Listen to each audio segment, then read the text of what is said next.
Saudara-saudari sekalian, selamat pagi. Kita mendengarkan bacaan Injil yang sangat menarik, yaitu saat-saat di mana mungkin karena tidak ada pandemi waktu itu ya, mereka sedang sekolah offline.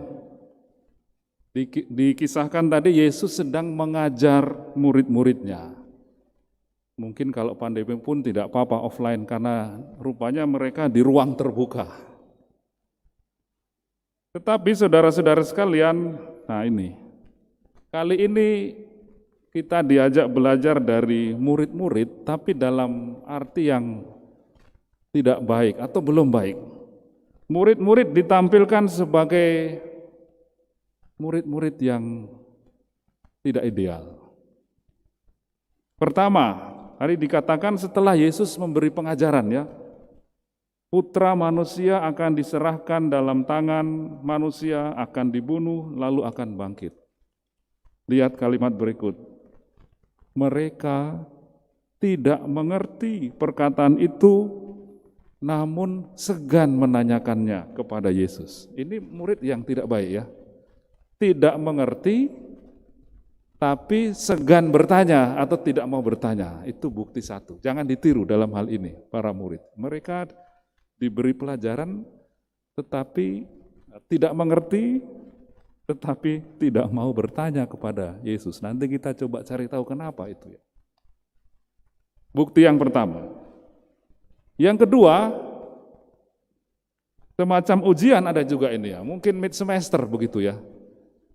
Ditanya oleh Yesus, apa yang kamu perbincangkan tadi di tengah jalan? Murid yang baik kalau diuji harus memberi jawaban yang benar ya. Tetapi murid-murid tadi dikatakan setelah Yesus bertanya apa yang kamu perbincangkan di tengah jalan, mereka diam. Tadi dikatakan begitu, tetapi mereka diam. Kalau ujian ditanya diam, lulus atau enggak? Tidak lulus.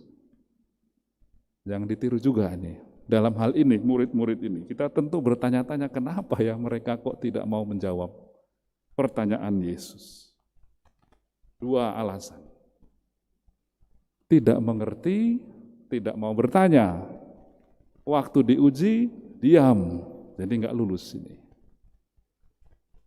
Tetapi mungkin yang lebih penting alasan ketiga, rupa-rupanya bukannya mereka bodoh, tetapi rupa-rupanya mereka tidak ingin, tidak suka dengan ajaran yang disampaikan Yesus, bahwa ia nanti akan menderita sengsara meskipun kemudian akan bangkit, dan bahwa orang harus menjadi pelayan.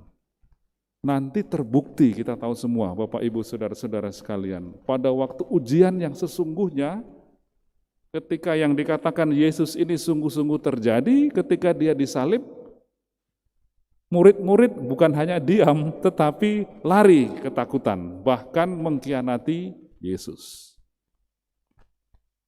Tidak sesuai dengan yang mereka kehendaki, ajaran Yesus. Jadi mungkin bukan karena mereka bodoh, tetapi memang tidak ingin mendengarkan ajaran yang disampaikan Yesus, ajaran yang tidak menarik, harus menderita salib, harus menjadi pelayan. Dan tadi dikatakan alasannya kenapa mereka diam. Mereka diam sebab di tengah jalan tadi mereka mempertengkarkan siapa yang terbesar di antara mereka. Jadi berbalik sekali, berbanding terbalik dengan yang diajarkan oleh Yesus. Karena itu tadi mereka diam. Rupanya di jalan tadi mereka diam karena waktu di jalan yang mereka bertengkar. Siapa di antara kita yang paling besar? Bertentangan langsung dengan yang disampaikan oleh Yesus bahwa dia akan harus menderita, memberikan hidupnya, dan ajaran untuk menjadi pelayan. Disitulah mungkin masalah utamanya, bahwa Yesus mengajarkan sesuatu yang tidak disukai, tidak diingini oleh para murid.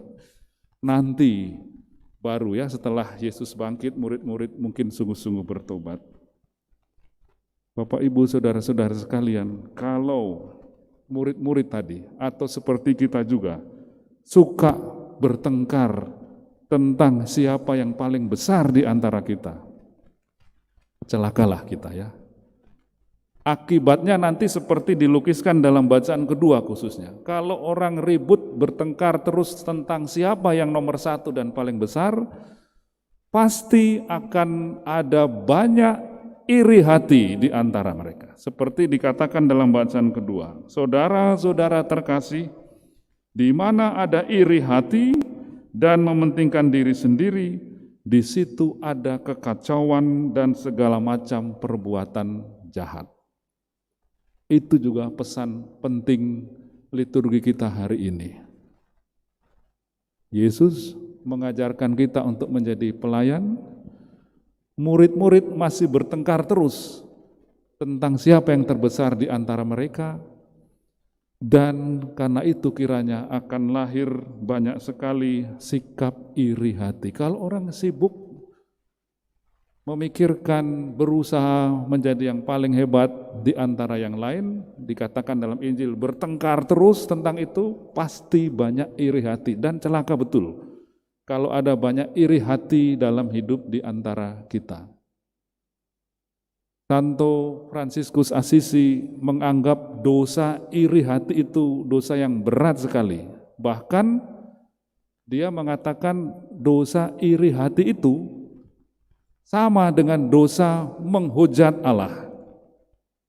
Karena kalau ada orang memiliki keutamaan dan kebaikan lalu kita iri hati, padahal kebaikan orang itu selalu berasal dari Tuhan, maka itu sama dengan kalau kita iri hati pada kebaikan seseorang, kebaikan itu berasal dari Tuhan, berarti kalau kita iri hati itu sama dengan kita menghujat Tuhan yang memberikan kebaikan kepada orang-orang, kepada kita semua. Saudara-saudara sekalian, marilah kita belajar dari para murid yang juga tertatih-tatih, berusaha mengerti Yesus. Memang mereka nanti juga lari mengkhianati Yesus, tetapi setelah Yesus bangkit, setelah Yesus sendiri mengalami kematian, para murid dengan datangnya Roh Kudus kembali bersatu. Mereka tidak lagi bertengkar di antara mereka mengenai siapa yang paling besar, dan mereka baru mungkin perlahan-lahan mengerti, menjadi tidak iri hati juga satu sama lain. Kita mohon rahmat dari Tuhan agar kita juga perlahan-lahan mengerti apa yang disampaikan Yesus. Mudah-mudahan di antara kita juga tidak banyak bertengkar tentang siapa yang paling besar di antara kita. Mudah-mudahan yang lebih penting lagi, dijauhkanlah dari kita kebiasaan atau sikap atau dosa iri hati. Berbahaya sekali. Iri hati menurut Santo Fransiskus Assisi sama dengan menghujat Allah sendiri. Kita mendoakan satu sama lain supaya iri hati dijauhkan dari diri kita, dari keluarga kita, dari gereja kita, sehingga terciptalah komunitas dan bukan pertengkaran. Tuhan memberkati kita semua.